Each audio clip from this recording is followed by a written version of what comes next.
Hi there mga beloved kong soulmates! Andito naman po ang inyong lingkod, Renzo Tarot Channel, para pagsamahan ang isang soulful na meaningful na tarot reading. Dito naman po sa inyong laging inaabangan, sinusubaybayan at pinakamahal na Renzo Tarot Channel.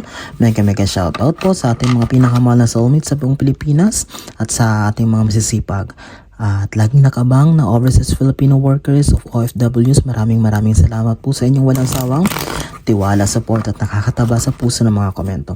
And if this is your first time po sa ating channel, please don't forget to like, mag-comment po kayo kapag nakaresonate po kayo sa ating reading ngayon.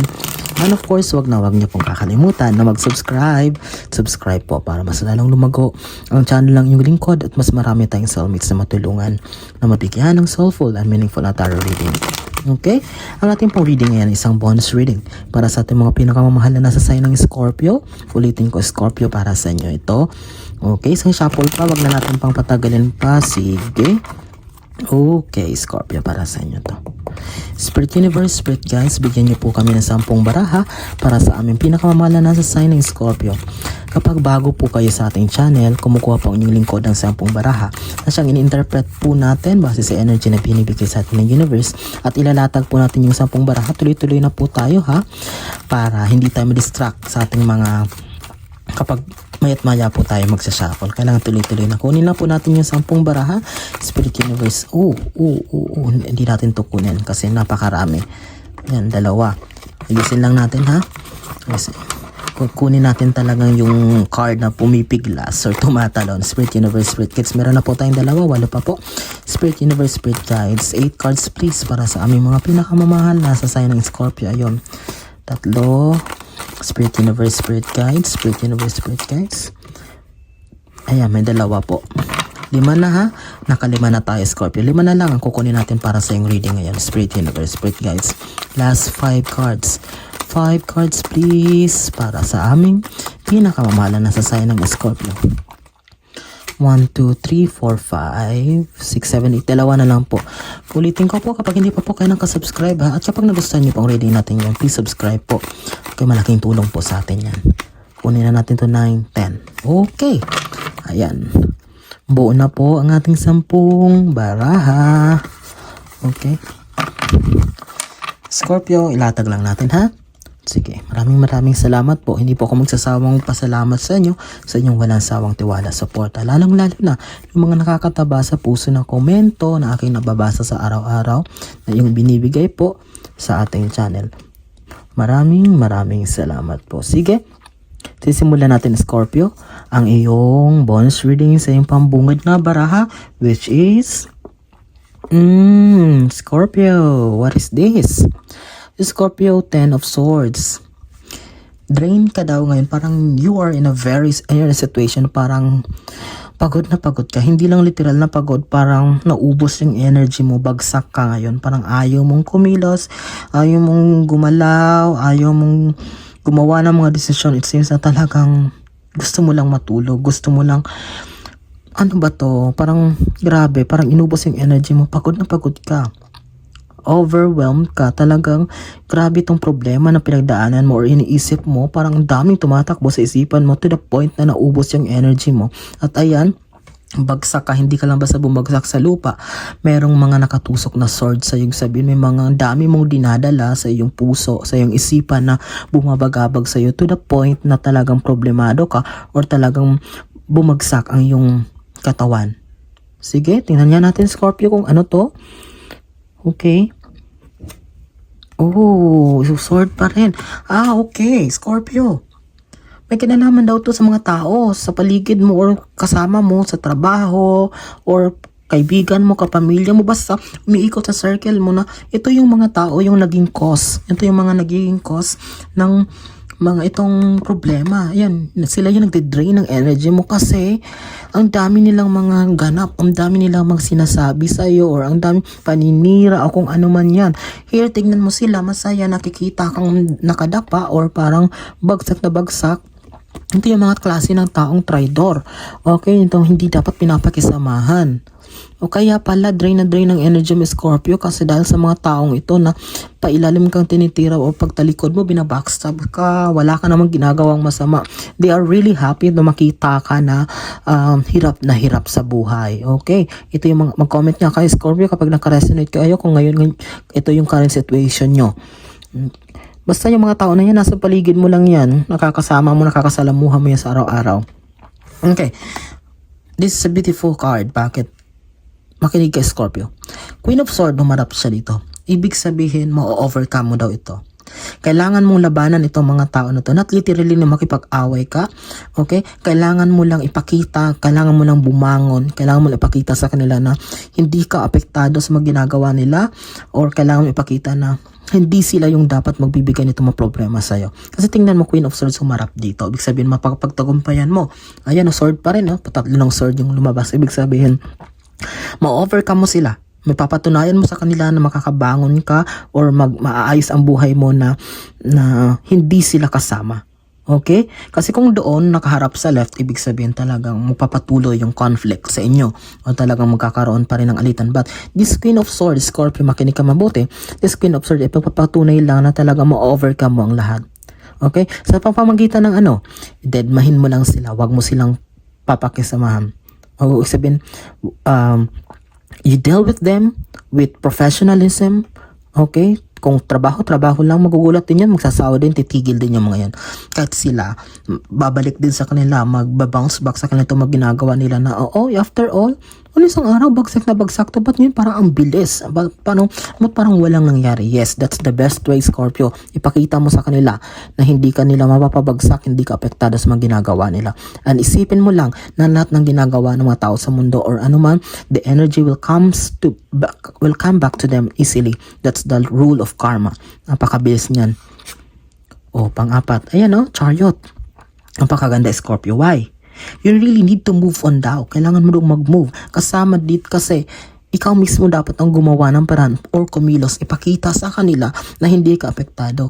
And or siguro, merong iba na energy na nakikita ko dito, Chariot, Scorpio, is that this Chariot card is also telling you na kung toxic na talaga yung place na yan or yung environment na yung situation na yan, siguro sa pamilya, inaabuso ka, verbal abuse, kung ano man itong abuso na nararanasan mo, physical o kung ano man, kung may way, kung may paraan para makaalis or lumipat na ng sitwasyon ay gawin mo na.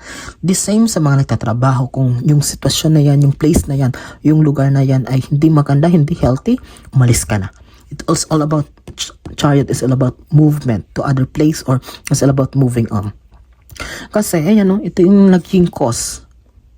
Okay, but di ba sinabi ko na mapapagtagumpayan mo, dededmahin mo. Itong gagawin mo lang is kapag talagang hindi pa rin sila tumigil or kapag talagang grabe na talagang down na down ka na talagang hindi mo talaga kaya itong ginagawa nila sa'yo, kailangan mo nang mag-move, kailangan mo nang lumipat, kailangan mo nang umalis. Hayaan mo na lang ang karma ang babalik sa kanila. Okay? Scorpio. Pang-5, tatakpan natin ito talaga. Devil card, talagang sinusubok ka, Scorpio. Kasi daw, Scorpio, nagsimula daw kayo kasi na parang lumakas na naman ang yung faith sa Panginoon. Parang palasimba, paladasal na naman kayo. Gumagawa kayo ng mabuti sa kapwa. Ayaw ni Devil ng ganyan. Tingnan mo, tinakpan ko ha. Magpapatunay lang na ginagamit niya itong mga tao sa paligid mo, sa circle mo para pabagsakin ka. Kasi ayaw niya ng ganyan, nakikita niya na mabuti ang ginagawa mo. Malinis ang puso mo, malinis ang intention mo. Malinis ang hangarin mo sa buhay. That's why the Devil card is just reminding na talagang ginagamit niya yung mga tao. Okay? Akala mo yung mga tao na yan may problema, but no, they are just being used ng kalaban para pabagsakin ka, para panghinaan ka sa faith mo, hindi ka na magdasal, questionin mo ang Panginoon sa mga nangyayari sa'yo, at lalong lumayo, the Chariot, mas lalong lumayo ang loob mo sa Panginoon, sa universe na hindi ka na maniwala. Okay? Please, huwag kang magpa-apekto. Cheer up, Scorpio. Okay, tinatest ka lang. Talagang, meron talagang kalaban sa paligid na talagang hindi masaya sa nakikita sa'yo, lalong-lalo na sa improvement sa buhay mo, lalong na kinalaman sa faith or sa pagpapalakas ng pananampalataya sa Panginoon. Okay? Second row, pang-anim na baraha, Scorpio, 5 of Pentacles, pera. Okay? Ibig sabihin ay, tawag nito, Scorpio, yung energy ko talagang, eto, hindi naman sa talagang parang nauubos na nanghihina ako. Kasi ibinubuhos ko talaga sa mga cards. Pero kaya ko pa naman tapusin tong apat na to, last na tong reading na to. Talagang parang, yung nanghihina ako, ang lamig-lamig po ng kamay ko. 5 of Pentacles, ibig sabihin dito, Scorpio is that, yun, maging matalino or maging maingat sa yung mga finances kasi yan taglamig. Kaya hindi araw-araw ay masikat ang araw or may biyaya. That's why kapag meron kang na itabi or merong konting nasa sayo ay alagaan ito ng mabuti kasi ayan, winter season. Okay, magiging matumal ang lahat ng pagpasok ng pera. Okay, pampito, Page of Cups. This is a beautiful card. Siguro may mga bagay kang inaasikaso na may kinalaman sa achievement. This cups is all about achievement and you will succeed with that one. Magsasucceed ka, pagpatuloy mo lang yan, may inaasikaso ka, what is it, promotion, o kung ano man, visa, panibagong business na talagang you really wanted it o talagang pinagpofokusan mo, inaalayan mo, dugo, pawis everyday. Kaya isa rin to, dito nakaka-drain din sa energy because you really wanted for that thing to succeed, but this Page of Cups is assuring you, a Scorpio, na magtatagumpay ka sa bagay na iyan. Kaya cheer up, kaya mo yung mga tao na yan, distraction lang yan. Ayan Pentacles, napakalaking Pentacles. Ito daw na achievement, itong bagay na itong magsasucceed ka, siya magbibigay ng napakalaking blessing para sa iyo. Napakalaking Pentacles, it means that talagang it will change your life drastically. It will transform your life, hindi lang basta-basta sapat lang, kundi umaapaw. Okay, meron talagang umaapaw na biyaya na iyong mararanasan. With this Ace of Pentacles card, this is just showing na Scorpio, you are bound for a situation na hindi mo na problemahin ang pera. Okay? Pang-siyam na brao. Ayan kalat na naman ang kaperahan. Ibig sabihin lang talaga yan sabi ko sa iyo, napakalaki, hindi lang sapat kundi umaapaw. Ayan tingnan mo Scorpio talaga. Okay, the monies are everywhere. Talagang napakaraming options, kaya talagang kinakaingitan ka ng mga tao na to. Ginagamit siya ni Devil para pabagsakin ka, para ma-distract ka kasi alam niya na the universe is helping you, Scorpio, para ma-achieve itong mga bagay na to, lalong-lalo na sa finances, sa may kinalaman sa pera. Kasi alam ni Devil na kapag naging mayaman ka or nagkaroon ka ng mga blessings ay mas marami ka pang matutulungan. Mas marami kang mga bagay na gagawin, kakasaya ng buhay mo. Ayaw niya yan. Ayaw niya kasi alam niya na sa Panginoon lagi ang praise or ang kapapurihan. Okay? Well, hindi siya magsasucceed. Okay? Just always pray every day. Huwag niyong kakalimutan magdasal lagi, Scorpio. Anywhere, anytime, saan man kayo magpunta kasi yan yung protection niyo para sa kasamaan. 10th and last card.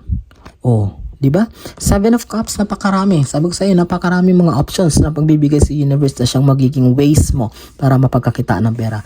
Katulad nitong nagkalat na to, Cups, ayan, talagang hindi lang basta isa, kahit ano man tong pasukin mo na pumasok sa isip mo na bagay na gusto mong subukan ay magsasucceed ka. With this Ace of Pentacles and Chariot card, talagang that's why, sabi ko ulitin ko, kinaiingitan ka. That's why gusto kong pabagsakin sa tulong nitong Devil na itong ginagamit yung mga tao sa paligid mo, Scorpio, for you to be affected para hindi ka magpatuloy sa buhay. Well, magpatuloy ka, cheer up, get up every day.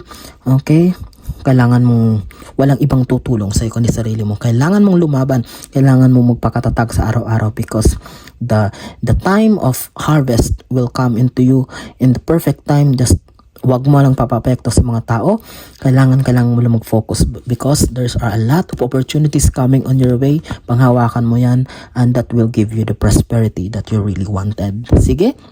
Yan, ang isang napakaganda, napakaliwanag na soulful and meaningful na reading natin pinagsamahan ng pinakamalakang soulmates. Ulitin ko po, kapag hindi pa po kayo nakasubscribe sa ating channel, mag-subscribe po kayo at pag-share na itong ating mga video sa mga kilala nyo, kaibigan nyo, kamag-anak nyo na nasa sign rin ng Scorpio or mahilig rin sa tarot reading para mabigyan natin sila, matulungan natin sila na mabigyan ng soulful and meaningful na tarot reading. Mga pinakamalakang soulmates, nasaan man kayo ngayon, ano man ginagawa nyo, mag-iingat kayo lagi hanggang sa susunod nating pagsasama. Mag-iingat kayo, mahal na mahal ko kayo. God bless us all.